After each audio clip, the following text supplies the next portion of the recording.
Hold up.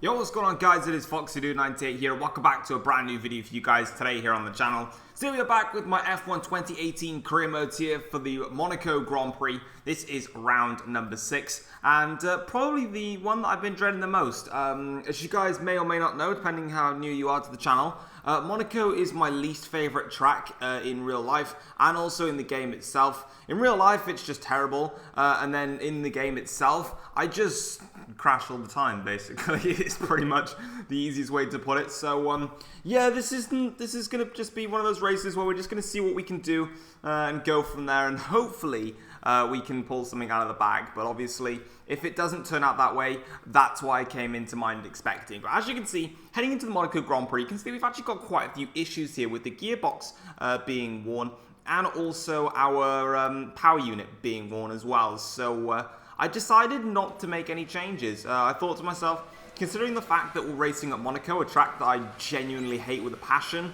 having a worn gearbox and worn power units, which will make me slower, is something that I'm not really that concerned about. So I'm just going to go ahead and rock with them. And if it means it costs me heavily, hey, it costs me heavily. And you can see here, simulation damage is harsh because that one slight little tap on the wall has lost my front wing end plate, but you can see I'm already like a second plus down anyway, so it really didn't make that much of a difference. And in the qualifying simulation run, way down on the order, so that doesn't make a difference for us, and we didn't bother with any of the practice programs. The reason that I didn't bother is I've noticed that the R&D development is really fast for some reason, so I'm sort of, if I'm not that quick at circuits, I'm just going to not do the practice program and just ditch the resource points just to try and halt my development a bit more and just stall it a bit, make it a bit more fun that way. But we got through the practice session by doing just the track climatization basically, and yeah, in practice we already tapped our front wing, which is not a good sign for us. But moving on then into qualifying, something clicked though weirdly in qualifying, and well, that's not clicking, that's just taking a second jab at Anthony Node's corner and smashing the inside curb there. But yeah, something just clicked for me a little bit in qualifying. I just felt a bit faster and just a bit more comfortable. I mean, in Q1 it doesn't really represent that, considering the fact that I've just gone into P10, but then again, the Renault of Nico Hulkenberg is in P3, so you can kind of tell that there's a slight difference in there. But overall, car was not too bad. When I mean not too bad, I am talking about Monaco here, so you know, we can you know what I'm on about. But anyway, heading in towards Q2 then, we're going to be starting on the Hypersoft tyres, doing the two-stop strategy. I know it's not good for Monaco, but at the end of the day, I'm not really going to try as best as I can at Monaco because I just don't feel comfortable. We got to find P8 though for the second part of qualifying, 1.2 seconds off the pace, and that's my point. Like, I'm so much slower than all the AIs, and again, this is heavily down to the power unit and everything. Obviously, because everything's very heavily worn on my car, it just means that I'm not as quick, and I just don't have enough grip as well. You'll be surprised how a power unit can really affect your grip around different circuits as well, because you've got to brake at different points, you accelerate at different points, everything completely changes. But in this Q3 lap, this was one of those laps, and you can see I set the fastest final sector of anybody, and I went P3 with this one.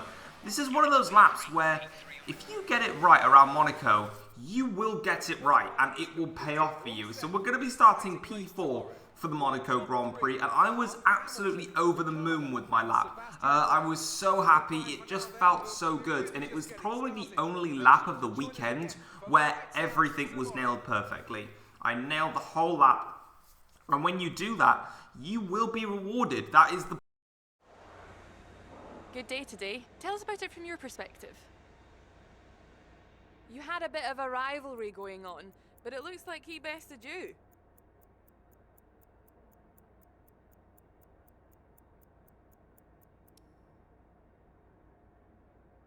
You scraped the walls a few times. Were you struggling for grip?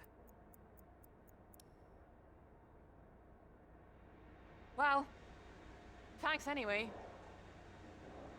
That was the interview with Claire there. She wasn't really that happy that I didn't answer all her questions, but I was definitely struggling for grip, but I wanted to make an answer that just basically didn't affect my team and that was kind of the point in that. But without further ado, let's get into the race for the Monaco Grand Prix. A proper road race, and in the true meaning of the word. That was how Mr. Monaco, the late great Graham Hill, once described this iconic event. The cars we drive have come a long way in the intervening half-century, but still we race on those same public roads beside the Mediterranean Sea. There's no victory more coveted than that of the Monaco Grand Prix. We're on the French Riviera once more this weekend at the 2-mile-long Circuit de Monaco. The cars will climb around 40 metres up the hill, past the casino, and then descend downwards towards the harbour through Sector 2. It's a very short run from pole position to the first of the 19 corners at Saint-Devote, and don't expect to see much overtaking here today. Anthony Davidson joins me again for the race today. Let's talk about Thomas. What do you make of their performance so far this season? They've been avoiding mistakes and have had solid pace, so it's been a good season so far, but whether they can keep that up long term remains to be seen. We're almost ready to go then, and this is what the starting grid looks like for today's race. Lewis Hamilton lines up on pole position, with Daniel Ricciardo slotting in alongside. Looking down the rest of the grid, we have Vettel, Thomas, Max Verstappen and Sainz, Alonso, Hülkenberg, Magnussen and Kimi Räikkönen, Grosjean, Perez, Pierre Gasly and Van Dorn, Ocon, Leclerc, Brendan Hartley and Marcus Ericsson, Sirotkin and Lance Stroll rounds off the grid. And now it's time to head down to the track. Alright then, so as you can see, we're now on the grids here for the Monaco Grand Prix. And it is going to be that 2-stop, and again, shouldn't really be doing the 2-stop, I should just be doing the 1-stop. Honestly, I thought that the Hypersoft tyres would actually last a good distance for a potential 1-stop for a Hypersoft to Ultrasoft. But that really didn't seem the case around here. But anyway, we're on the grid now here for the start of the Monaco Grand Prix. We've got 5 red lights, and it is lights out. There we go here to start this Monaco Grand Prix. It's been an okay getaway from us, actually. Not a bad one as we go in towards Saint-Devote, and we do actually nip it down the inside of Sebastian Vettel, and we steal a position straight off the bat now as we go up the hill now towards Casino Square and Mirabeau.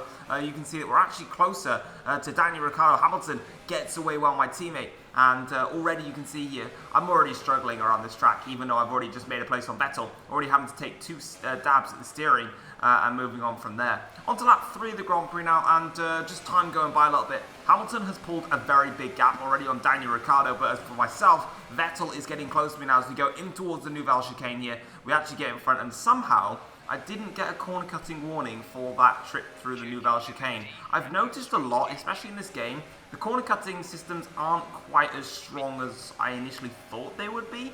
Yeah, there you go. So I just noticed that, which is a little bit awkward there as I hit the wall slightly now. And as you can see, coming up the hill now towards Mirabeau, you can see Vettel there actually tap the rear of my car as we go towards Casino Square now. And that was a little bit cheeky from Sebastian. I didn't expect him to try and make a move there, but just tap the car as I was sort of, I'm in the middle of the race circuit. There is no way through around Monaco if you're in the middle of the track. So yeah, pretty strange stuff there from Sebastian, but nevertheless, we're still in 3rd place and we are still carrying on. However, we are starting to form a bit of a train because Ricciardo in front is, well, he's blasting away really. He's getting away, so too is Lewis Hamilton. So I'm sort of just settling into this race and just trying to do the best I possibly can. As you can see now, Vettel has another look in towards the Nouvelle Chicane, but it isn't going to work for him. On to lap 6 of the Grand Prix now, and we're currently in the lead of the Grand Prix, as we are obviously into the lead due to other people actually pitting.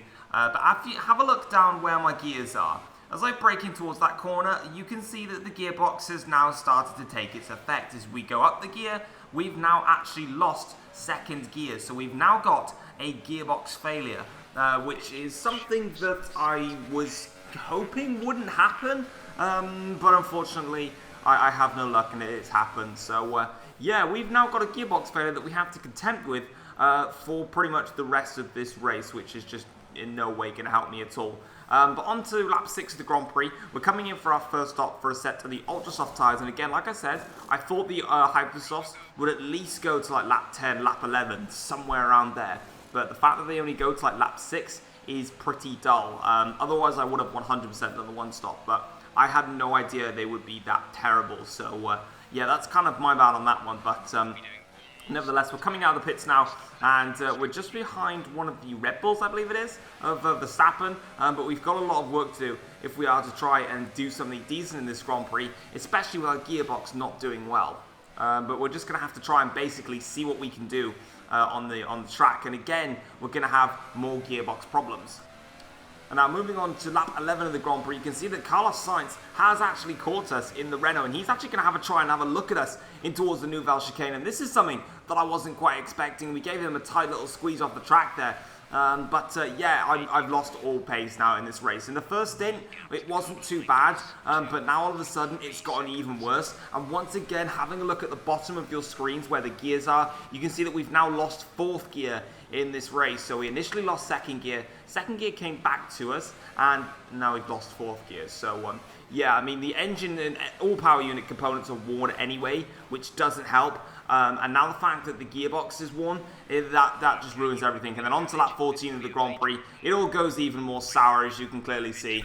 I went in towards Rascasse, and I hit my front wing, and then I completely forgot to enter into the pits. And as soon as I tried to basically just readjust myself, basically I put too much power on going into Rascasse.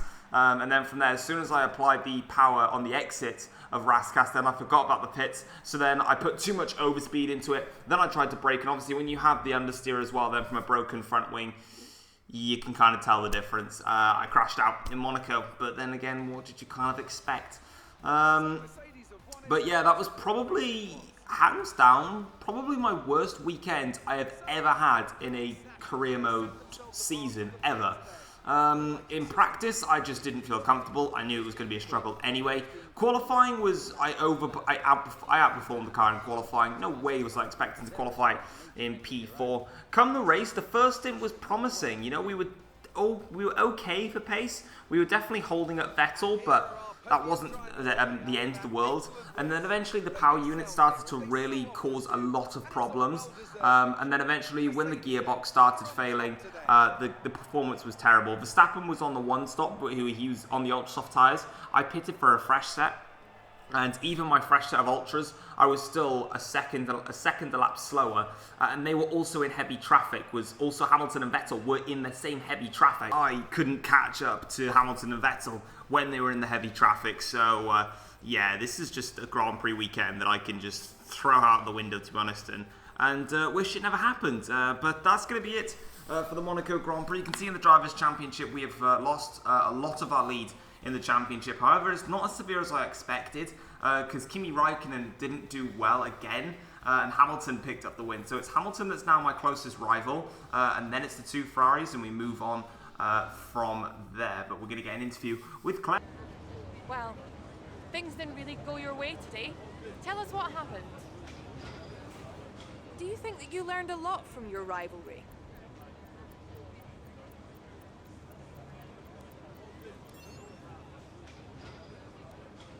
That crash looked pretty serious.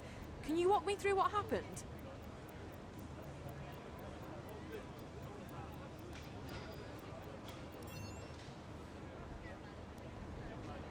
Appreciate your time. So pretty much throughout that entire interview with Claire, I basically just ruined the chassis reputation, which isn't that good. But as you can see, we've got all of our power units here that are worn, and we're going to change those for the next race. But guys, that's going to be it for the Monaco Grand Prix. It was a disaster.